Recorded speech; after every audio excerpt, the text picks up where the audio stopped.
ஸ்ரீமன் நாராயணீயம் 28ஆம் தசகம் மகாலட்சுமி அவதாரம். உலகினைக் காப்போன் நீ கடல்தனைக் கடைந்த பொழுது ஆலகாலம் என்றழைத்த காலகூட விடமதுதான் ஊழிபோல் எழுந்ததுவே அனைவரும் அஞ்சி நிற்க ஆழியோன் நீ மகிழ சங்கரன் தான் உண்டனனே. கடலதை மேலும் கடைய காமதேனு வந்தடைந்தாள். முடிவிலா தவத்தோர் அந்த முனிவரிடம் தந்தாய் நீயே. அமரர்தம் புரவி தோன்ற ஐராவத யானை தோன்ற இமையவர் வியக்கும் வண்ணம் கற்பக மரமும் தோன்ற வானுலக மங்கையர் தாமும் அளவிலா அழகுடன் தோன்ற வானவர் தமக்கு ஈந்தாய் குருபவன புறத்து நின்றார். வருந்திய உயிர்கள் எல்லாம் ஆனந்தம் கொண்டு நிற்க திருமகள் வந்தாள் ஆங்கே பாலாழி தன்னில் தோன்றி விமலையாய் உதித்து வந்தாள் அழகே உருவாகி நின்றாள் நிமலனாம் உன்னை என்றும் மனதிலே பதித்திருந்தாள்.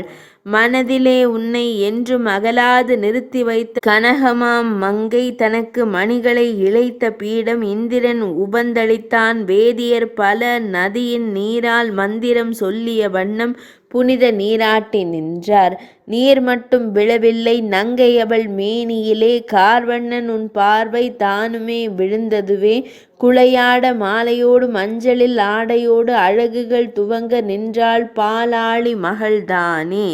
வண்டுகள் ஒலிக்கின்ற மலர் மாலை தன்னை கையில் கொண்டு வந்தாள். மெல்ல மெல்ல பருத்த முலை பார்த்தாலே தண்டைகள் வரவு சொல்ல நாணத்தோடு அசைந்து வந்தாள். கண்டு வந்த உந்தன் அருகே வந்து நின்னை நாடி நின்றாள். மும்மூர்த்தி தன்னில் மற்றோர் முழுமையது அற்றார் என்றே தம்மினும் மிக்கோர் இல்லா நீர்மையாம் குணங்கள் கொண்ட நின் கழுத்தில் விரும்பி இட்டாள் கல்யாண மாலை தன்னை தன்னிடம் உனது மார்பாய் வரித்தனள் பாலாழி மகளே. அண்டங்களின் தாயவள் நின்னையல்லால் பற்றிலல் கண்டு வந்த தேவியை பல மார்பில் வைத்தனை உலகோர்க்கு பார்வையில் கருணையை பொழிகிறாள் உலகளந்த உன்மேனி தன்னிலே உறைபவள். கண்கவர் வினைகளும் மயக்கிடும் பொருள்களும் கண்களுக்கு அதிபதி வாருணியும் தான் வந்தாள். மூன்றாம் குணமதற்கு இருப்பிட அவளானாள் தானவர் தமக்கவளை அளித்தனை நீயன்றோ. கார்மேகம் போன்றதோர் வண்ணமோடு தோன்றினாய் கருணையால் துன்பங்கள் போக்கிடும் மருத்துவன் குடத்திலே அமுதத்தை ஏந்தியே வந்தாய் என் உடல் கொண்ட நோய் தன்னை தீர்த்தேதான் அருள்வாயே. 28ஆம் தசகம் இனிதே நிறைவடைந்தது.